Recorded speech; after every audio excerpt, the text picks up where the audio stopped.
वल्लभ श्री विट्ठल और उनका वर्णन, उनकी लीलाओं का वर्णन करेंगे। देखो ये समय के अंदर गीता जी के ऊपर भी सत्संग हुआ, भागवत जी के प्रसंगों पे भी सत्संग हुआ, अलग अलग प्रसंग श्रीनाथ जी का भी चर्चा हुआ। पर मुझे लगता है ये सब करने के बाद ये कृपा हुई कि अब अपन मिलके श्री वल्लभ और श्री विट्ठल का गुणगान गा सके। ये तो फल है।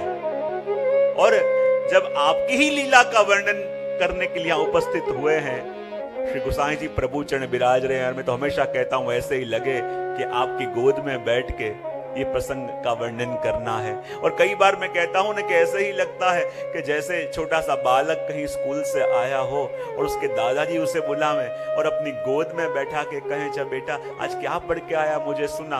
और वो बच्चा अपनी तोतली भाषा में जब बोलता है और उसके दादाजी सुन के प्रसन्न होते हैं, आज ऐसी अनुभूति श्री गोसाई जी की गोद में बैठ के मुझे हो रही है।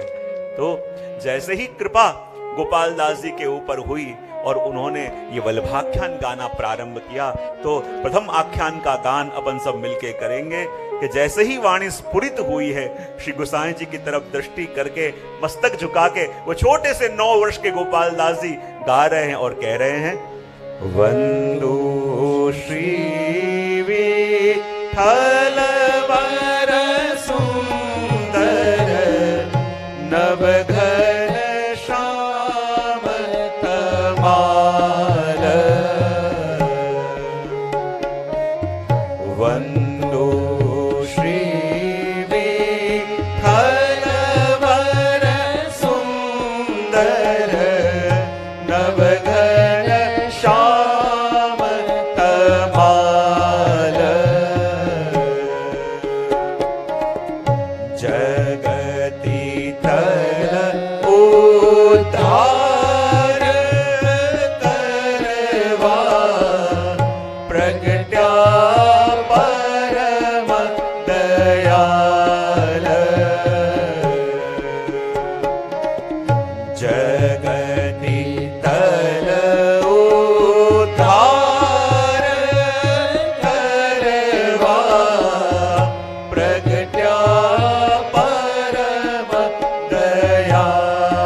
दास जी ने जैसे ही ये वल्लभाख्यान का गान प्रारंभ किया, हाथ जुड़े हुए हैं, दृष्टि श्री गोसाई जी के मुखारविंद पे है और प्रारंभ किया, वंदू श्री विठ्ठल वर सुंदर नव घनश्याम तमाल, जगती तल उद्धार करवा प्रगट्या परम दयाल।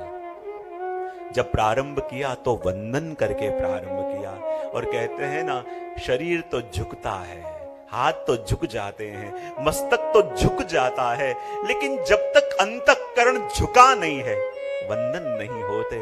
और कहते अंतःकरण कब झुकता है कि जब उनकी समर्थता और अपनी असमर्थता का ज्ञान होता है, तब अंतःकरण झुकता है। जब तक ये अपन को लगता हो कि नहीं मैं सामर्थ्यवान हूं, मैं कुछ कर सकता हूं, तब तक शरीर तो हम झुका देते हैं, पर ये अहम झुकता नहीं है।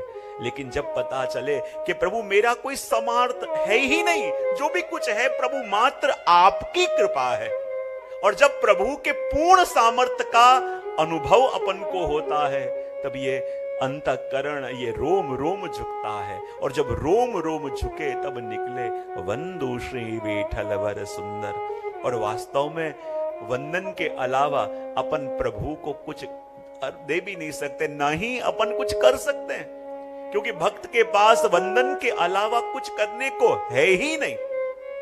लेकिन जब अपनी सामर्थ्यता का ज्ञान चला जाए और उनके सामर्थ्य का परिचय हो, तब वास्तव में वंदन होता है। लेकिन मैं हमेशा कहता हूं, जब भी अपन वंदन करते हैं, जब भी अपन प्रणाम करते हैं, जब भी हम नमन करते हैं, तो हमारे किए हुए वंदन प्रणाम नमन अधूरे रह जाते हैं, वो पूरे नहीं होते।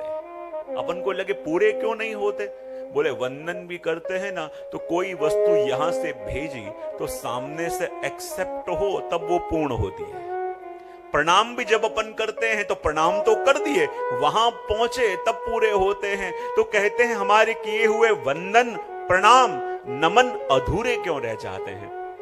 क्योंकि जब भी हम प्रभु को प्रणाम करते हैं तो पीछे प्रभु अपन को पूछते हैं कि प्रणाम तो कर रहा है पर मेरे प्रति प्रमाणिक रहेगा। जब अपन प्रभु को कहते हैं नमन, जब नमन करते हैं तो प्रभु कहते हैं नमन तो कर रहा है पर नमक हलाली रखेगा। और जब अपन प्रभु से कहते हैं कि वंदन, तो प्रभु कहते हैं वंदन तो कर रहा है लेकिन वफादार रहेगा। लेकिन दिक्कत क्या होती है, हम वंदन करते हैं पर प्रभु के प्रति वफादार नहीं, नमन करते हैं पर नमक हलाली नहीं, और प्रणाम करते हैं पर प्रमाणिक नहीं रहते। तो हमारे किए हुए वंदन प्रणाम और नमन अधूरे रह जाते हैं। इसलिए यहाँ गोपाल दास जी कहते हैं कि वंदु श्री विठल वर सुंदर नव घन श्याम तमाल। हे प्रभु, मैं आपको वंदन कर रहा हूं। और कैसे प्रभु को? वंदु श्री विठल वर सुंदर। विठल वर यानी जो ज्ञान शून्य है उनके उद्धार के लिए जो आए हैं, ऐसे श्री विठल वर। और देखो यहां वर शब्द का उपयोग टीकाकारों ने दोनों जगह किया है, विठल वर और सुंदर वर, दोनों के संग ये वर शब्द को लगाया है। और कहते हैं कि श्री गोसाई जी यानी कौन? कहते हैं कि जब श्री महाप्रभु जी ने आसुर विहामो लीला करी और हर तीसरे दिन दमला जी को दर्शन दे दे, और तब दमला जी से पूछी वल्लभ ने, बता दमला तू श्री गोसाई जी को क्या करके जाने, तुम श्री गोसाई जी को क्या करके जानते हो? तब दमला जी ने कही आपके पुत्र। तब श्री महाप्रभु जी ने कही मेरे पुत्र रूप से नहीं, ये मैं ही हूं, ऐसे मान के उनको जानना, उनका चरणोदक लेना। और तब से दमला जी उनका चरणोदक लेने लगे। और महाप्रभु जी ने स्वयं कहा कि उनमें और मेरे में कोई भेद नहीं है। और कहते हैं ना कि इसलिए तो श्री गोपाल दास जी भी श्री गोसाई जी को वंदन कर रहे हैं और कह रहे हैं कि आप कैसे हो? बोले विठल वर, और दूसरा कहा सुंदर वर। दोनों शब्दों के संग वर शब्द लगाया। और वर यानी श्रेष्ठ भी होता है। वर यानी क्या? जो वर्ण करे उसको कहते हैं वर। वर यानी क्या? जो आश्रय दे उसको कहते हैं वर। वर यानी क्या? जो रक्षण दे उसको कहते हैं वर। वर यानी क्या? जो पोषण दे उसको कहते हैं वर। और वर यानी क्या? कि जैसे हैं अपन वैसे भी अपन को निभावे उसको कहते हैं वर। तो श्री वल्लभ श्री गोसाई जी कैसे हैं? बोले हमें आश्रय भी अपने चरणों में देते हैं, हमारा जीवों का वरण भी करते हैं, कहते हैं रक्षण भी देते हैं, पोषण भी देते हैं। और जीव जैसा है शरण में जावे तो जैसा है वैसा उन्हें निभाते भी हैं। इसलिए कह दिया कि वंदु श्री विठल वर सुंदर नव घन श्याम तमाल। और प्रभु आप ऐसे सुंदर वर भी हो। और कैसे हैं प्रभु? तो कहा नव घनश्याम तमाल, कि जैसे सुंदर जल से भरा हुआ मेघ आया हो वैसे आपका वर्णन लग रहा है। अपन को लगे कि रघुनाथ जी ने जब श्री गोसाई जी का वर्णन किया तो क्या कहा? गौरमम भोज वक्त्रम, आपके गौर स्वरूप का वर्णन किया कि गोसाई जी कैसे हैं? बोले गौर स्वरूप। और यहां गोपाल दास जी वर्णन कर रहे हैं तो कैसा? नव घन श्याम तमाल। अपन को लगे जब रघुनाथ जी ने दर्शन किया तो आप तो गौर स्वरूप का गोसाई जी का वर्णन कर रहे हैं, और यहां गोपाल दास जी वर्णन कर रहे हैं तो श्याम तमाल, श्याम वर्णन कर रहे हैं। ये कैसे कि एक को अनुभूति आपके गौर स्वरूप की हो और एक को आपके श्याम स्वरूप की हो? तो कहते हैं श्री गोसाई जी कैसे हैं? बोले जल से भरे हुए मेघ। अब देखो जब मेघ बरसने के लिए आता है तब कैसे लगता है? बोले श्याम। और एक बार बरस जावे तब कैसे लगता है? बोले गौर। तो कहते हैं कि रघुनाथ जी ने दर्शन किए गौर स्वरूप के और गोपाल दास जी ने दर्शन किए श्याम स्वरूप के। उसका कारण ये कि जब गोपाल दास जी के मन में गोसाई जी के दर्शन का ताप जगा और जैसे भूमि तपती है और प्रतीक्षा करती है कि कब आकाश में मेघ आवे और आके हमें बरसे, आके कब हमें भिगो देवे, आके कब हमें कृत्य कृत्य कर देवे। और जैसे वो भूमि मेघ के लिए तरसती है और तपी हुई भूमि मेघ के लिए तरसे, वैसे गोपाल दास जी श्री गोसाई जी के लिए तरस रहे थे और इसलिए श्री गोसाई जी के दर्शन जल से भरे हुए मेघ की तरह हुए। और जल से भरे हुए मेघ की तरह दर्शन हो तो भूमि कैसी प्रसन्न हो जाए कि आज अब मुझे भिगोने का समय आ गया है। और जैसे ही ये शाम तमाल रूप, शाम जल से भरे हुए मेघ रूप गोसाई जी के दर्शन करे और गोपाल दास जी को पता चल गया कि आज श्री गोसाई जी अपनी कृपा वृष्टि में मुझे भिगो देंगे, अंतर भी भिगेगा, बाहर भी भिगूंगा। और देखो तो सही, जैसे एक चातक मेघ को देख के तरसे और वैसे श्री गोसाई जी के लिए ताप गोपाल दास जी को है। और इसलिए जल से भरे हुए मेघ यानी श्याम स्वरूप के दर्शन हुए। और रघुनाथ जी के ऊपर तो श्री गोसाई जी ने वृष्टि कर दी है और वृष्टि करके पधार रहे हैं, तब आप कैसे लगे? गौर स्वरूप, क्योंकि आप पे बरस चुके हैं। ये घटा कहां बरसेगी? कहां? रघुनाथ जी। और वो घटा बरस चुकी है, इसलिए गौर स्वरूप आपका स्वरूप धारण करके लगा। और कहते हैं श्री गोसाई जी तो बरसने वाले मेघ हैं, लेकिन गोपाल दास जी कहते हैं देखो ये मेघ तो जब समय आवे तब बरसे, और कहीं बरसे कहीं ना भी बरसे, लेकिन मेरे श्री गोसाई जी प्रभु चरण जल से भरे हुए ऐसे मेघ हैं कि जिनका बरसना अमाप है, असीम है और अकारण है। श्री गोसाई जी कैसे मेघ हैं कि जिनका बरसना असीम, कि जिसकी कोई सीमा नहीं है, जिसकी कोई भी रेखा नहीं है, जिसकी कोई बाउंड्री नहीं है। कहते हैं आपका बरसना भी असीम, आपका बरसना भी अमाप। अमाप यानी जब आप बरसते हैं तो सामने वाले का अधिकार देख के जितना अधिकार हो उतना ही नहीं देते। आपका बरसना भी अमाप होता है, आपका बरसना असीम, आपका बरसना अमाप और आपका बरसना अकारण है। आपके बरसने का कोई कारण नहीं। बोले क्या करें तो श्री गोसाई जी कृपा करेंगे।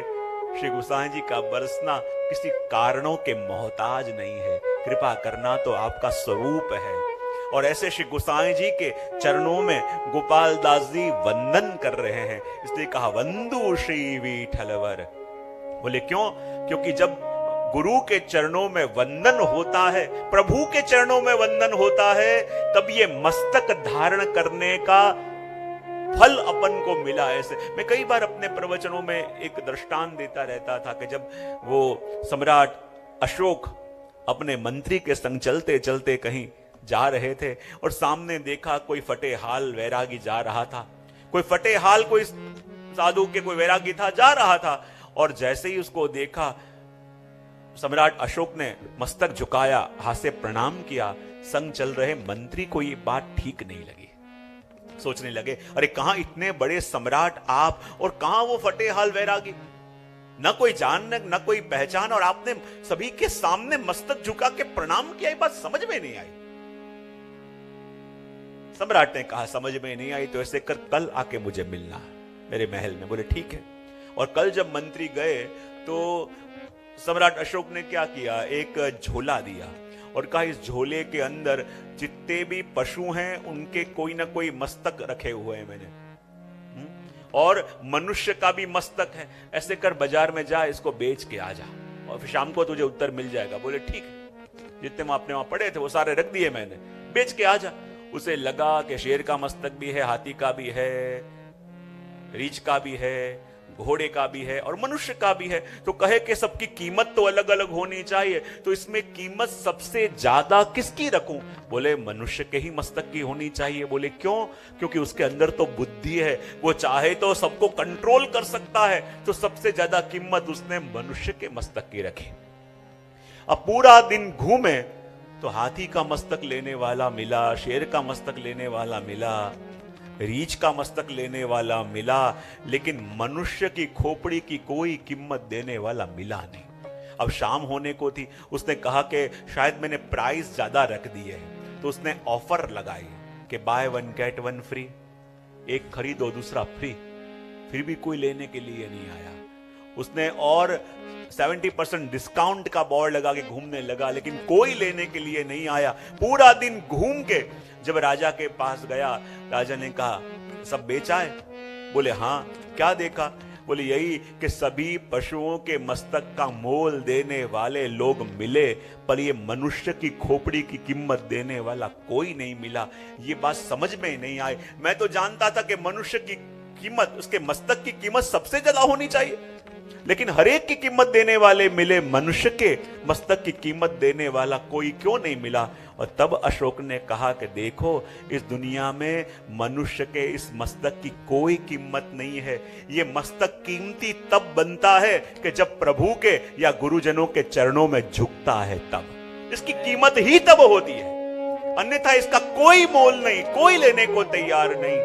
इसलिए तो यहां वंदु श्री विठल वर सुंदर, ये मस्तक अनमोल तब हो जाता है, ये बुद्धि अनमोल तब हो जाती है जब प्रभु या गुरु के चरणों में झुकता है। और इसलिए यहां कह दिया कि वंदु श्री विठल वर सुंदर, नव घन श्याम तमाल, जगती तल उद्धार करवा, प्रगट्या परम दयाल। और कहा कि आप तो उस श्याम तमाल वृक्ष की तरह हो। बोले क्यों? जैसे तमाल वृक्ष श्याम है, वैसे आपका स्वरूप भी श्याम। जैसे वो तमाल वृक्ष छांव देता है, वैसे ही संसार के तपे हुए जीवों को कहीं छांव मिले तो श्री गोसाई जी के चरणों में मिले। कहते हैं कि जैसे उस वृक्ष का आश्रय लेके अनेक लताएं आश्रय पाके बढ़ती हैं, वैसे ही हम जीव भी उन लताओं की तरह हैं कि जब आपका आधार मिले तब प्रभु की ओर बढ़ पावे। कहते हैं जैसे उस तमाल वृक्ष के ऊपर पंछी आके निवास करते हैं, वैसे ही प्रभु हम सभी भक्तों का आश्रय स्थान प्रभु आप हो। और इसीलिए आपको कहा घनश्याम तमाल, और कहा जगती तल उद्धार करवा। कहा कि आपका प्रागट्य इस भूतल पे देवी जीवों के उद्धार के लिए हुआ है। और कहते हैं पुष्टि मार्ग में उद्धार यानी क्या? बोले जीव को नित्य व्रज का वास मिले तो मानो उद्धार हो गया, सेवा में आसक्ति हो जाए मानो उद्धार हो गया, अलौकिक सेवा उपयोगी देह की प्राप्ति मानो उद्धार, और नित्य घर में ठाकुर जी सुख से विराजे तो मानो व्यक्ति घर में रह के भी वजवास का सुख पा रहा है, वही तो उसका उद्धार है। और ये उद्धार का अनुभव कराने के लिए आप भूतल पे पधारे हैं कि प्रगट्या परम दयाल। पहली कड़ी के अंदर ये कहा, और फिर श्री गोसाई जी को गोपाल दास जी बराबर देखने लगे। तब श्री गोसाई जी ने कहा, गोपाल दास जी क्या देख रहे हो? तब श्री गोसाई जी को गोपाल दास जी कहने लगे, कृपानाथ, मैं आपको पहचान गया हूं कि आप कौन हो। श्री गोसाई जी ने कहा, क्या कहना चाहते हो? कहा कि कृपानाथ, ये सब यहां बैठे जीव शायद आपको देख रहे हैं, आपके दंडवत कर रहे हैं, आपके पास हैं, लेकिन ये वो देख रहे हैं जो उनको आंखों से दिख रहा है, पर अब मुझे आपकी कृपा से वो दिख रहा है कि जो आप प्रभु हो। श्री गोसाई जी ने कहा कि मैं कौन हूं? तो परिचय देते हुए गोपाल दास जी कह रहे हैं, श्री पुरुषोत्तम स्वतंत्र क्रीड़ा, लीला द्विज तनु धारी, श्री पुरुषोत्तम स्वतंत्र क्रीड़ा, लीला द्विज तनु धारी, सात दिवस गिरि पर कर धार्यो, वासव वृष्टि निवारी। सभी गाइए। सात दिवस गिरि पर कर धार्यो, वासव वृष्टि निवारी, वासव वृष्टि निवारी, वासव वृष्टि निवारी।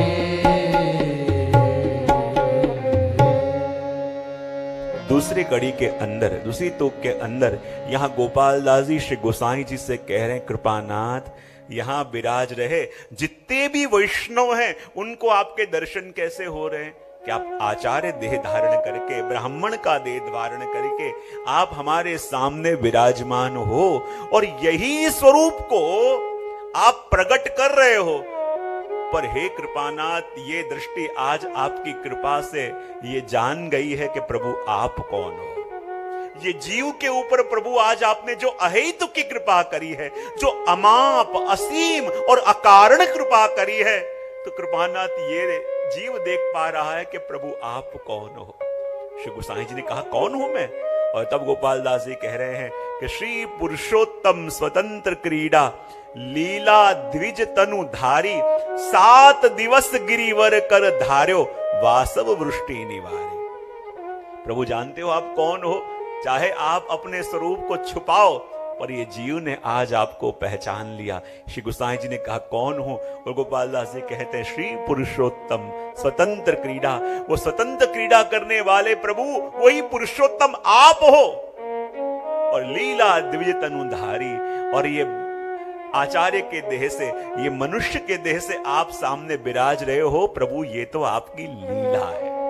ये तो आपकी लीला है कि आप जो हो वो स्वरूप को छुपा के आप ये आचार्य स्वरूप को बाहर प्रकट कर रहे हो। लेकिन मैं जान गया हूं कि आप वही हो जिन्होंने 7 दिन तक गिरिराज जी को धारण करके और इंद्र के प्रकोप को शांत किया था कि 7 दिवस गिरिवर कर धार्यो वासव वृष्टि निवारी। और प्रसंग में मिलते हैं ना कि जब एक बार श्री गोसाई जी प्रभु चरण सभी वैष्णवों को लेके कहीं परदेश पधार रहे थे, जंगल का रास्ता था और चलते चलते जा रहे थे, वहीं किसी ने आके खबर करी कि कृपानाथ ठाकुर जी के राजभोग का समय होने को है, तो सब सामग्री यही वन में सिद्ध करनी पड़ेगी। खुला मैदान सा था।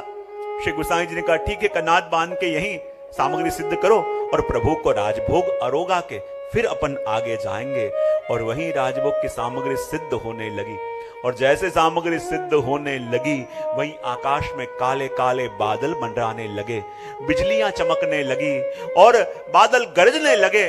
खवास भागते भागते आए, कहने लगे कृपानाथ अब तो लग रहा है कि ऐसी मूसलाधार बारिश होगी, और ऐसी बारिश हो जाएगी तो खुले में ठाकुर जी की सामग्री सिद्ध कैसे होगी, ठाकुर जी को कैसे राजभोग उगाएंगे। और जब आके ऐसे श्री गोसाई जी को कहा, श्री गोसाई जी ने कुछ नहीं किया, आगे पधारे और आकाश की ओर देख के जैसे इंद्र को याद दिला रहे हो, सिर्फ आकाश की तरफ देख के इतना ही कहा कि भैया संभार के आइयो, हम आन्योर के हैं। और जहां इतने शब्द कहे मानो इंद्र भी पहचान गया हो, बादल गरजने बंद हो गए, बिजलियां चमकनी बंद हो गई, और जो बादल इकट्ठे हो गए थे वो भी छट गए, और देखते ही देखते धूप आने लगी। और तब गोपाल दास जी कह रहे हैं कृपानाथ आप वही हो कि जिन्होंने श्री गिरिराज जी को धारण करके 7 दिन तक वज की रक्षा करी और इंद्र के प्रकोप से सबको बचाया, आप वही तो हो। और अपन को लगे जब गोपाल दास जी कह रहे हैं तो आपकी वाणी भी अनुभूत वाणी होनी चाहिए, और गोपाल दास जी तो आपके सेवक हैं, शिष्य हैं, और शिष्य गुरु के बारे में कहे तो समझ में भी आवे। लेकिन जब गोपाल दास जी कह रहे हैं कि हे श्री गोसाई जी प्रभु चरण आप तो पुरुषोत्तम हो, पर जो अन्य जीव हैं कि जिनकी आसक्ति या रुचि आपके स्वरूप में नहीं है, वो कैसे स्वीकार करें? तो अपने वहां कहते हैं जो शास्त्र प्रमाण है वो शास्त्र प्रमाण को माना चाहता है, और कहते हैं कि जब भगवत प्रागट्य होने वाला हो तो उनके प्रमाण में से एक प्रमाण यह बताया गया है कि उनके प्रागट्य से पूर्व हजारों वर्षों पहले शास्त्रों में उनके नाम का उल्लेख होना चाहिए, उनके प्रागट्य का निर्देश होना चाहिए। तो अपन को लगे कि श्री गोसाई जी के प्रागट्य के 500 वर्ष हुए, लेकिन उनके प्रागट्य के 503 या 504 वर्ष हुए, और उनसे पहले हजारों वर्ष पहले श्री गोसाई जी के प्रागट्य का उल्लेख कहां पे है? तो देखो अग्नि पुराण के भविष्येतर खंड के अंदर वर्णन आता है कि अग्नि रूपो द्विजाचार्यो भविष्यामिह भूतले वल्लभो अग्नि रूप शाद विठ्ठल पुरुषोत्तम। आपके प्रागट्य के 4,500 वर्ष पहले जो पुराण हैं, उन पुराणों के अग्नि पुराण के अंदर यह निर्देश आया कि आप साक्षात पुरुषोत्तम रूप से हैं। उसी प्रकार सनत कुमार संहिता के अंदर भी आया कि विठ्ठलेशोद्भूतानां तापत्रय विनाशकम। सनत कुमार संहिता के अंदर भी वर्णन आया। गौरी तंत्र में शिव पार्वती को कहते हैं कि पोष कृष्ण नवाभ्याम च विठ्ठलेशेति संज्ञकः द्विजालये महादेवी काशाम सन्निहते हरि। वहां गौरी तंत्र के अंदर भी शिव जी ने पार्वती जी से कहा कि पोष की नवमी को चरणाद्रि पर्वत के वहां साक्षात कृष्ण पुनः विठ्ठल रूप से प्रगटेंगे। ये वर्णन भी आपके प्रागट्य के हजारों वर्ष पहले अग्नि संहिता के अंदर आपके प्रागट्य के हजारों वर्ष पहले वर्णन आया कि भविष्यति महाप्राजो देव उद्धारणाय च वल्लभस्य गृहे नूनम गिरिराज धरो हरि। कहते हैं कि वर्षों के बाद श्री वल्लभ के वहां साक्षात जिनने गिरिराज जी को धारण किया वो पुत्र रूप से प्रगटेंगे। ये वर्णन स्वयं और पुराणों के अंदर संहिताओं के अंदर अपन को प्राप्त है कि जो अपन को अनुभव करा रहे हैं कि ये गोपाल दास जी की वाणी प्रमाणभूत वाणी है। उसने कहा कि श्री पुरुषोत्तम स्वतंत्र क्रीड़ा लीला द्विज तनुधारी और 7 दिवस गिरिवर कर धार्यो वासव वृष्टि निगारी। कहा कि आप तो वही पुरुषोत्तम हो। और श्री चित स्वामी भी कहते हैं ना, चित स्वामी ने कहा कि जय वसुदेव किए पूर्ण तब सो फल फलित श्री वल्लभ देह। और स्वतंत्र क्रीड़ा करने वाले आप हो। स्वतंत्र क्रीड़ा यानी सर्वतंत्र स्वतंत्र आप हो। आपको कोई कर्म बंधन आड़े आते नहीं है। आप जैसे चाहो उस प्रकार से लीला करने वाले हो। और लीला द्विज, द्विज का अर्थ होता है एक ब्राह्मण भी होता है। और ब्राह्मण का कार्य क्या? बोले दीक्षा देना, शिक्षा देना, ज्ञान देना, वेद का प्रचार करना और यज्ञादि कार्य करना। तो ऐसे द्विज रूप से आप धारण करके विराज रहे हो। द्विज का एक अर्थ होता है चंद्रमा। और चंद्रमा जैसे अंधकार को दूर करे, चंद्रमा जैसे चकोर को आनंद देवे, चंद्रमा जैसे औषधि को जगावे, चंद्रमा जैसे रसिक जनों को आनंद दे और वियोगी जनों को ताप की वृद्धि करे, वैसे ही आप भी अपने जीवों को मायावत का नाश किया, देवी जीवों को आनंद दिया, श्रुति स्मृति रूपी औषधियों को प्रसार किया। और कहते हैं देवी जीवों को संयोग का और विप्रयोग का अनुभव भी श्री गोसाई जी ने करवाया। और इसलिए तो कहते हैं ना कि श्री गोसाई जी और प्रभु में क्या भेद, ये ही ते ही यही कछु न संदेही। और अपने वहां पद भी आता है ना श्री स्वामी का कि जब नंद महोत्सव हो रहा था उसमें ये बात बड़ा स्पष्ट करके दिखाया है। 2-3 कड़ियों का दर्शन अपन करेंगे कि जब बादशाह को लेकर श्री स्वामी आए, कहां नंद महोत्सव हो रहा था। और जैसे ही पलना के दर्शन खुले, क्या देखा कि श्री नवनीत प्रिया जी पलना झूल रहे हैं और श्री गोसाई जी प्रभुचरण सुंदर केसरी वस्त्र धरे हुए हैं, सुंदर श्रृंगार धरे हुए हैं और आप श्री नवनीत प्रिया जी को पलना झुला रहे हैं। और क्या दर्शन हुए और जीवों को, और क्या दर्शन हुए चित स्वामी को। वर्णन सुने और उसका दर्शन करें।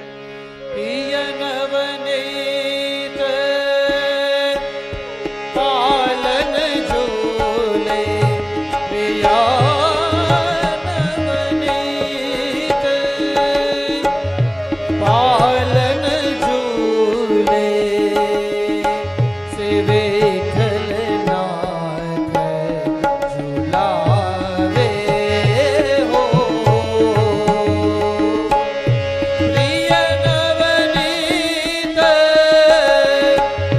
पालन विठ्ठल नाथ झुलावे हो। क्या दर्शन हो रहे हैं? श्री गोसाई जी पलना झुला रहे हैं, श्री नवनीत प्रिया जी पलना झूल रहे हैं। श्री गोसाई जी की दृष्टि नवनीत प्रिया जी पे और नवनीत प्रिया जी की दृष्टि श्री गोसाई जी के ऊपर। और आज श्री नवनीत प्रिया जी को इतना प्रेम आ रहा है और श्री गोसाई जी के हृदय में भी ऐसी प्रीति प्रकट रही है तो नवनीत प्रिय पर गाया प्रिय नवनीत। बोले क्यों? क्योंकि नवनीत जिसको प्रिय है वो नवनीत प्रिय। पर आज श्री विठ्ठल नाथ जी के जो अति प्रिय हुए हैं, ऐसे प्रिय नवनीत पालने झूले और विठ्ठल नाथ झुलावे हो। अब यहाँ तक के दर्शन तो वहां बैठे हुए सभी को हो रहे हैं, लेकिन चित स्वामी की आसक्ति है कि ये दोनों स्वरूप में कोई भेद नहीं है, ये दोनों स्वरूप एक ही है। और जैसे ये दर्शन का भाव ताप आपके मन में जागा, श्री नवनीत प्रिया जी जान गए और नवनीत प्रिया जी चित स्वामी के भावों को दृढ़ करने के लिए अब क्या लीला का दर्शन करा रहे हैं, दर्शन करें।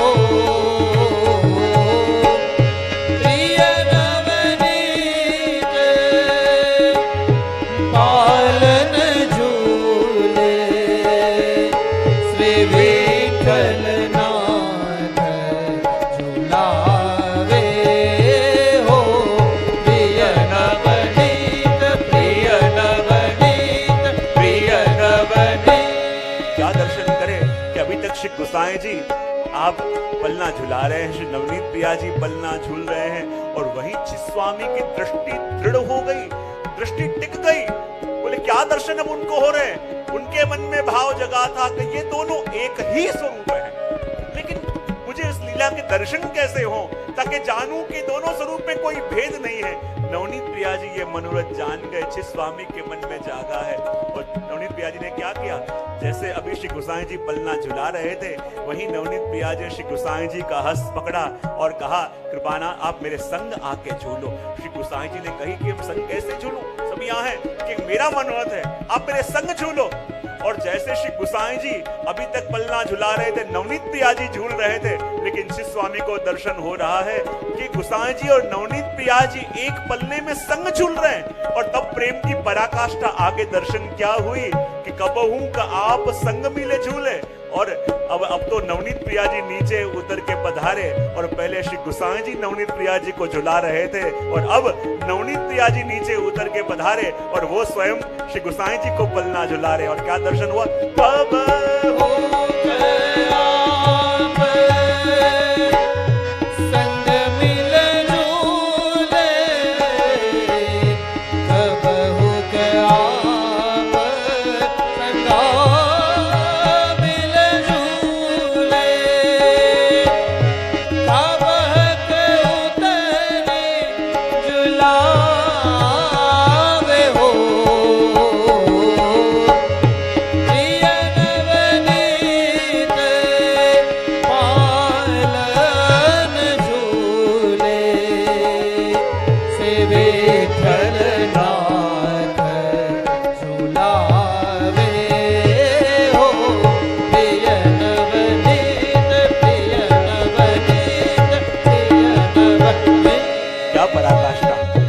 कबहू का आप संग मिले झूले और कबहू का उतरी झुलावे हो।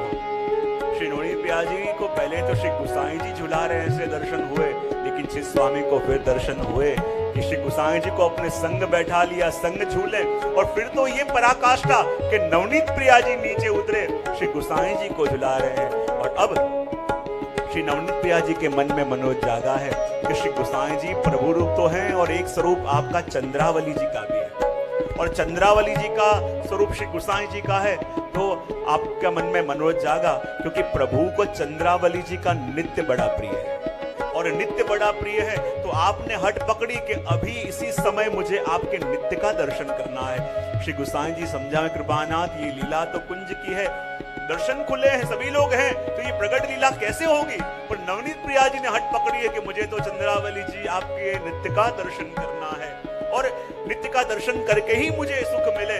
श्री गोसाई जी ने कहा अब आपने हट पकड़ी है तो आपका मनोरथ कैसे पूरे करूं।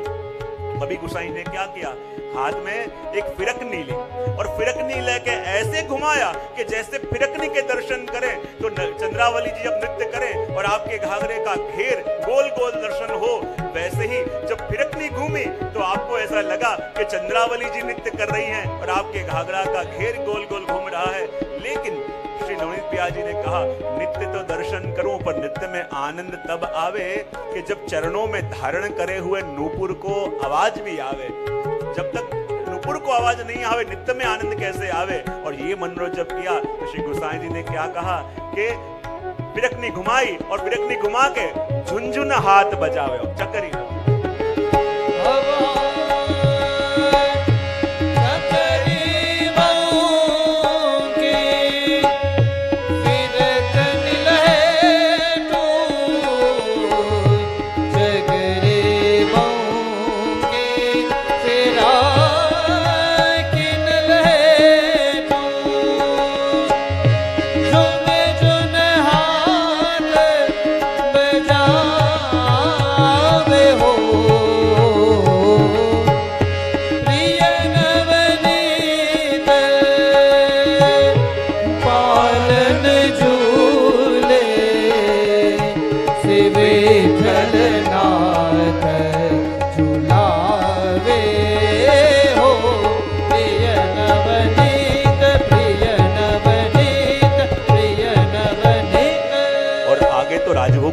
के दर्शन श्री स्वामी को हो रहे हैं कि जब श्री गोसाई जी प्रभु चरण राजभोग का थाल सान रहे हैं, लेकिन नवनीत पिया जी ने हट पकड़ी, बोले क्या कि आज मैं भोजन तब करूं कि जब आप भी मेरे संग भोजन करो। श्री गोसाई जी ने कहा ये कैसे? बोले नहीं, मेरी इच्छा है। और श्री तो कहते हैं भोजन करके हर एक जारे, भोजन करके हर एक जारे,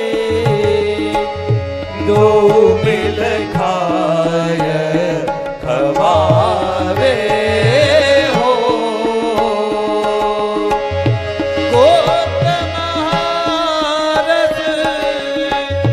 प्रगट जनावे, गुप्त महारस प्रगट जनावे, रीत नहीं उपजावे हो। प्रिय नवनीत पालन झूले, से विठल नाथ झुलावे हो। प्रिय नवनीत, प्रिय नवनीत, प्रिय नवनीत। और इस पद के अंदर वही दर्शन निगम एक कर गावे हो, ये ही ते ही कछु न संदेही। और वही बात गोपाल दास जी ने कही कि 7 दिवस गिरिवर कर धार्यो वासव वृष्टि निवारी। और 7 दिन तक गिरिराज जी को धारण करके वासव वृष्टि निवारी, वो इंद्र का जो वृष्टि हुआ और कहते हैं उसको ऐसे दूर कर दिया, निवारी यानी मानो कुछ हुआ ही नहीं है, ऐसा माहौल आपने प्रकट कर दिया था। वही आप प्रभु हो। ये बात यहाँ पे गोपाल दास जी ने गोसाई जी को कही और कहा कृपानाथ आप भूतल में प्रगटे तो हो, आप भूतल में प्रगटे हो, पर आपके प्रागट्य का कारण, आपके प्रागट्य का मूल कारण आपके अलावा और कोई नहीं जानता। जब प्रभु प्रगटते हैं तो लोग अपने मन से कहते हैं कि इस कारण से प्रगटे, इस कारण से प्रगटे, इस कारण से प्रगटे, पर प्रभु आपका जब भूतल में प्रागट्य आज हुआ है, आज हमारे संग आप विराज रहे हो, आप भूतल में प्रगटे हो, तो प्रभु आपका भूतल में प्रागट्य लेने का मूल कारण जो हम नहीं जानते और नहीं जानते, पर आप कृपा करके हमें जताओ। और आपके प्रागट्य का कारण जब हम जानेंगे, ऐसी प्रभु कृपा करके दृष्टि दो। और ये विनती आगे की तूक के अंदर गोपाल दास जी कर रहे हैं और कह रहे हैं ते प्रगट्यारो कारण कहिए, जो सुरता मन आड़ो, ते प्रगट्यारो कारण कहिए, जो सुरता मन आड़ो, करो कृपा हो करो विनंती, पोतानो करी जानो, करो कृपा हो करो विनंती, पोतानो करी जानो, पोतानो करी जानो, पोतानो करी जानो। ये तीसरी तूक के अंदर गोपाल दास जी ने श्री गोसाई जी से विनती करी है कि ते प्रगट्यानु कारण कहिए, जो सूरता मन आणो, कि प्रभु मेरे गत जन्मों की स्मृति जो है मेरे अंदर कहीं खो गई है, और अब आपसे विनती मैं करता हूं कि आपके प्रागट्य का जो मूल कारण है, आप भूतल पे ऐसे ही नहीं पधारे हो, कौन से विशिष्ट कार्य के लिए आप भूतल पे पधारे हो कृपानाथ?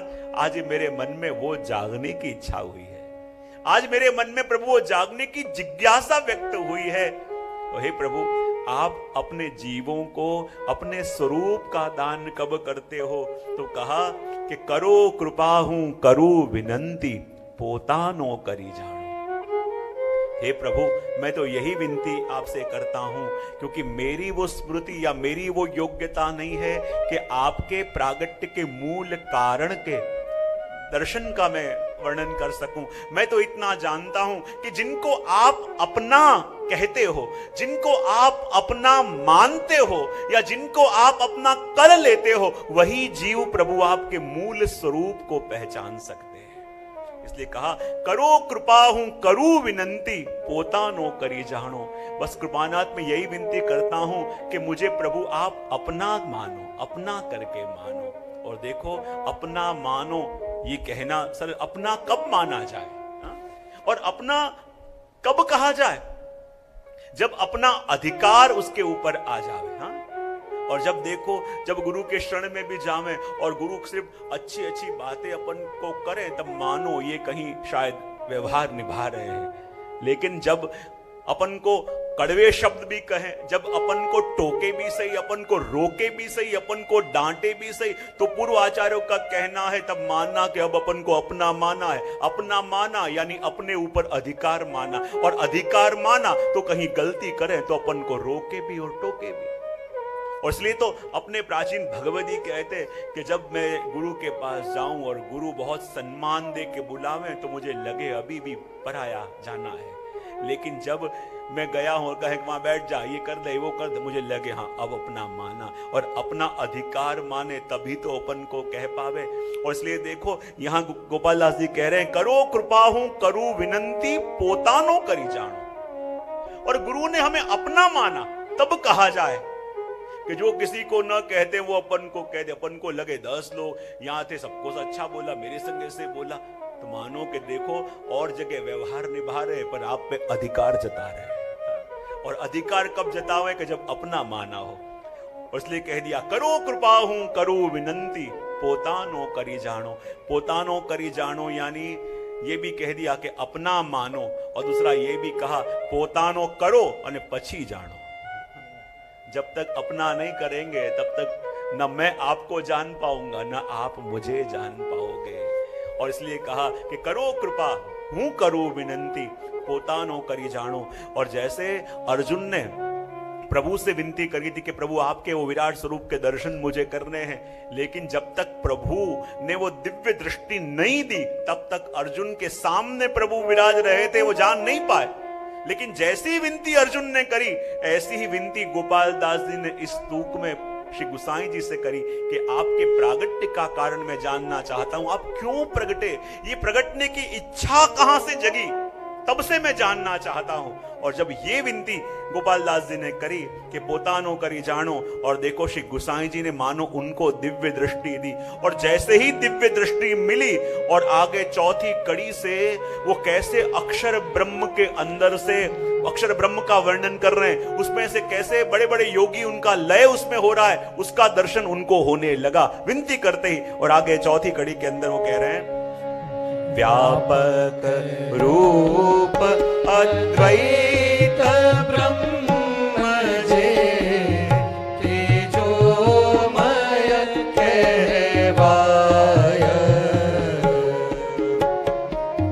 व्यापक रूप अद्वैत ब्रह्म जे तेजोमय कहवाय।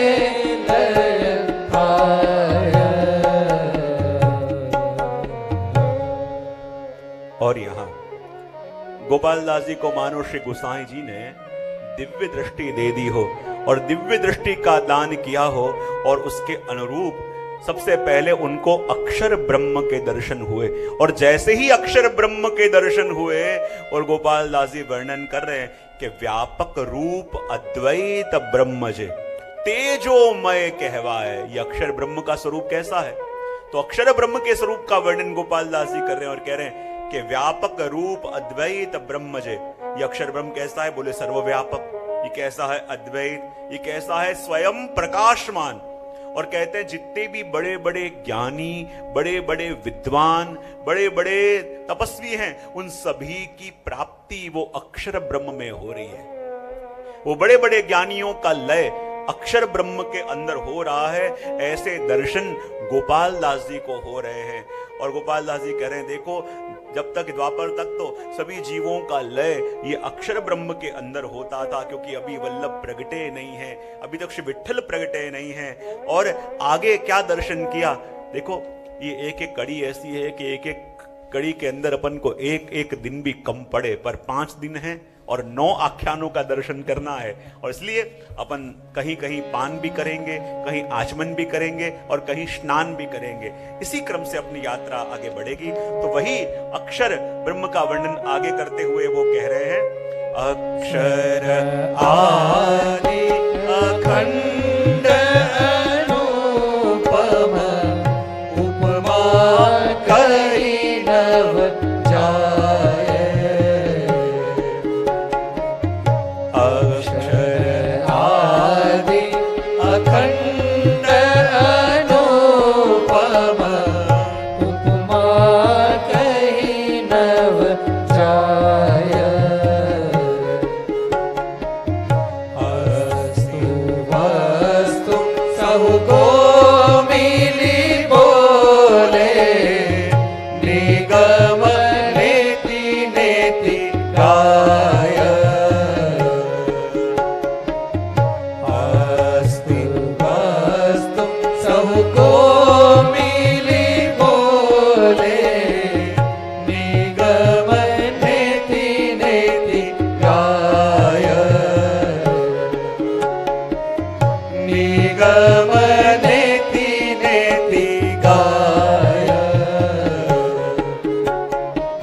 निगम नेति नेति गाय। अब देखो, अक्षर ब्रह्म के स्वरूप का वर्णन कर रहे हैं कि अक्षर आदि अखंड अनुपम उपमा कही न जाए। कहते हैं अक्षर आदि यानी कैसा है? बोले अखंड है।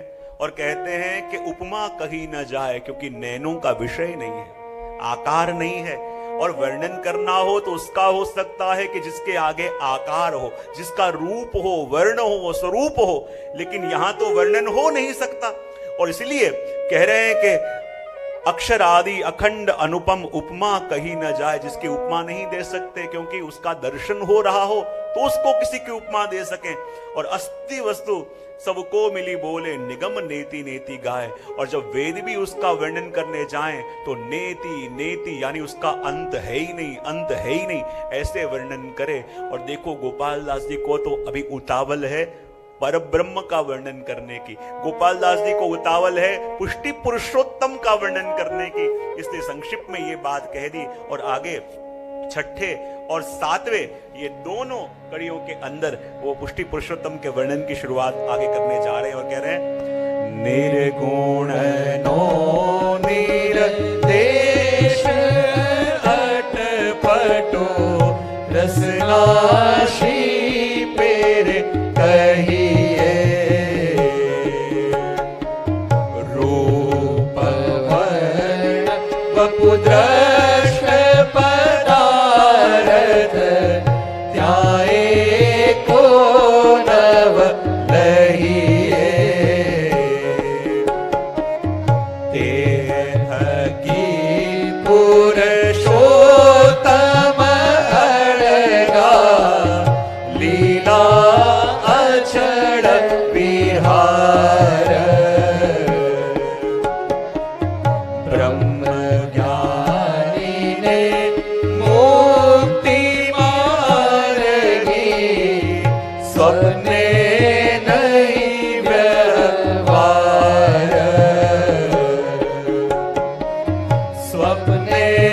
नहीं व्यवहार, सपने नहीं व्यवहार।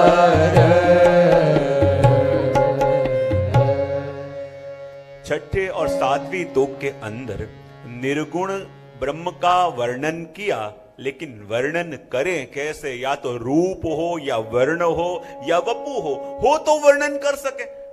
अंधेरे में जाके आपको कोई ले जाए और कहे कि अब थोड़ा कोई वर्णन करो, तो वर्णन क्या करोगे? और इसलिए यहां कह दिया कि निर्गुण नो निर्देश अटपटो। यदि जिसके कोई आकार ही नहीं है उसका वर्णन करने की जवाबदारी अपन को दी जाए, तो न तो उसके गुणगान में रुचि आएगी, न ही उसका गुणगान अपन कर ही पाएंगे। और इसलिए गोपाल दास जी कह रहे हैं कि निर्गुण नो निर्देश अटपटो। निर्गुण है, जिसके आकार नहीं है, तो उसका वर्णन करना भी हमारे लिए अटपटी बात हो जाएगी। बोले क्यों? क्योंकि रूप वर्ण वपु दृष्ट पदार्थ त्या एको नव लइए। अब देखो, जब वर्णन किसी का करना हो तो वर्णन कब हो सके? या तो सामने रूप हो या वर्ण हो या वपु हो या कोई दृष्ट पदार्थ हो तो उसका वर्णन कर पावे। लेकिन जो निराकार है उसमें न रूप न वर्ण न ही वपु न कोई दृष्ट पदार्थ, तो वर्णन करे तो किसका करे? यूं कह दिया, फिर कहा कि इससे मेरे जो पुष्टि पुरुषोत्तम है उनका स्वरूप बहुत अलग है। बोले क्यों?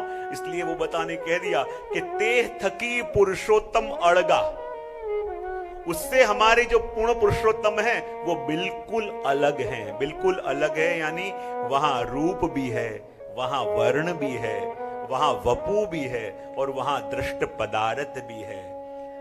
जब प्रभु के दर्शन करे तो प्रभु के दर्शन करके आपके स्वरूप का दर्शन करा तो प्रहसितम प्रिय। गोपिका कह रही है ना कि प्रभु आपके स्वरूप का दर्शन करें, तो आपके स्वरूप का दर्शन करने के बाद इन नैनों को कुछ भाता ही नहीं है। ऐसा स्वरूप प्रभु आपका। वर्ण कैसा आपका? भीष्म जी ने भी कहा त्रिभुवन कमनम तमाल वर्णम शब्द आया। तीनों भुवनों में प्रभु आप कमनीय तमाल के स्वरूप जैसा आपका स्वरूप। जब वपु की बात आई तो बरहा पीडम नटवर वपु शब्द आया। यहां कहते हैं ना कि रूप भी है, वर्ण भी है, वपु भी है और प्रभु जो लीला कर रहे हैं दृष्ट पदार्थ भी है। तुम्हारे पुष्टि पुरुषोत्तम के स्वरूप का वर्णन करना बड़ा सरल है, क्योंकि इन आंखों को जो रूप चाहिए वो सामने है। जिन आंखों को जो स्वरूप चाहिए वो वर्ण वपु सब कुछ है। ऐसा सब कुछ है कि जो हमारे मन को खींचने में समर्थवान है, और हम तो अपने मन को लगा नहीं सकते। इसलिए प्रभु ऐसा स्वरूप लेके आते हैं कि जो हमारे मन को ही खींच लेते हैं। और इसलिए कहा कि तेह थकी पुरुषोत्तम अड़गा लीला अचल विहार अने ब्रह्म ज्ञानी ने मुक्ति मार्गी स्वप्ने नहीं व्यवहार। कहते हैं ना कि जो ब्रह्म ज्ञानी है और मुक्ति मार्गी है उनको तो ये पुष्टि पुरुषोत्तम के स्वरूप की झलक ही नहीं मिलती। जो अपने आप को ब्रह्म मान के बैठा अहम ब्रह्मास्मि जहां आ जाए वो प्रभु के स्वरूप का आनंद कैसे ले पावे। कहते हैं ना कि जो अपना कल्याण चाहता हो, अपने आप को मोक्ष पाना चाहता हो, वो प्रभु के स्वरूप को कैसे पा पावे, प्रभु के पास कैसे जा पावे। वो तो बंधन है जो प्रभु के प्रेम से बंधन से बंधना है। तो पूछा कि यदि ऐसे प्रभु पुष्टि पुरुषोत्तम हैं तो ऐसे प्रभु रहते कहां हैं? और अब जैसे जैसे मन में मनोरथ जागे और श्री गुसाई जी उन्हें वो लीला का दर्शन करा रहे हैं। जहां गुसाई जी ने अपना माना, पहले अक्षर ब्रह्म का दर्शन कराया, कैसे ज्ञानियों का लय उसमें होता है वो दर्शन कराया, कैसे पुष्टि पुरुषोत्तम का स्वरूप कैसा है वो दर्शन कराया। और अब मन में कामना जागी कि ऐसे पुष्टि पुरुषोत्तम जब लीला करते हैं तो कहां करते हैं। और अब श्री गुसाई जी ने ऐसी कृपा करी कि अब उन्हें गोलोक धाम का दर्शन हो रहा है। और आगे 8, 9, 10, 11, 12, 13 जो ये तूक है उसके अंदर वर्णन गोलोक धाम का है। तो गोलोक धाम के वर्णन का दर्शन करें और श्री गुसाई जी की आड़ी से और गोपाल दास जी की कानी से आओ अपन भी गोलोक धाम में चल के वहां क्या हो रहा है उसका दर्शन करें। क्या क्या है दर्शन करें 3 कड़ियों के अंदर, 2 कड़ियों। जा श्री वृंदावन आदि अचल शशि शरद रेणु बहु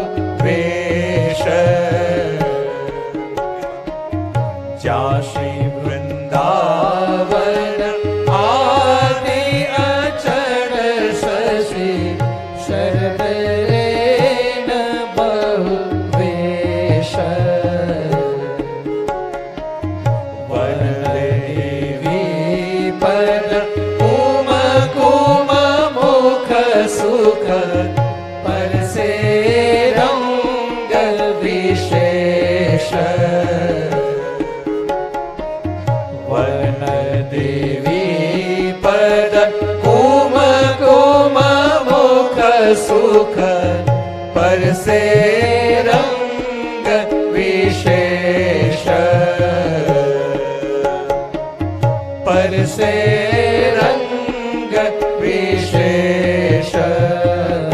और जैसे ही गोलोक धाम के दर्शन हुए, गोपाल दास जी ने क्या देखा कि उस गोलोक धाम के अंदर एक दिव्य वृंदावन धाम भी है। और देखो, अपने वहां कहते हैं गोलोक धाम के भी 3 स्वरूप श्री महाप्रभु जी बताते हैं, आदि भौतिक, आध्यात्मिक और आदि देविक। और ये गोलोक धाम भी कैसे हैं, तो कहते हैं वैकुंठ जो है ना, वो कैसे प्रकार के हैं। एक है वैकुंठ, एक है रमा वैकुंठ और एक है व्यापी वैकुंठ।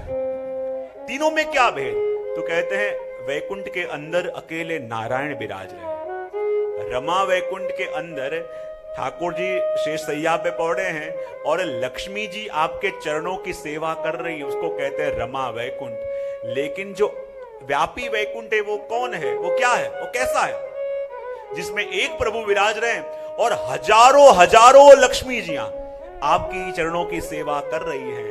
लक्ष्मी सहस्र लीला भी, सहस्त्र नहीं, सहस्त्र कहो यानी हजार, सहस्र यानी हजारों लक्ष्मी जियां जिनकी सेवा कर रही हैं, उनको कहते हैं व्यापी वैकुंठ। और वो व्यापी वैकुंठ यानी गोलोक धाम।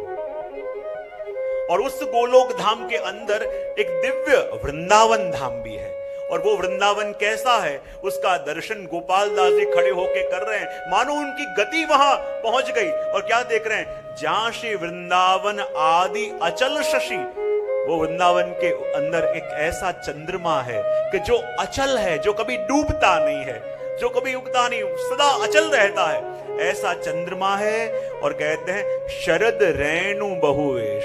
और कहते हैं वो ऐसा वृंदावन है जहां शरद ऋतु सदा बनी हुई रहती है, सदा शरद ऋतु, और वही शरद का चंद्र उगा हुआ रहता है। और क्या दर्शन हुए, वन देवी पद कुम कुम मुख सुख पर से रंग विशेष।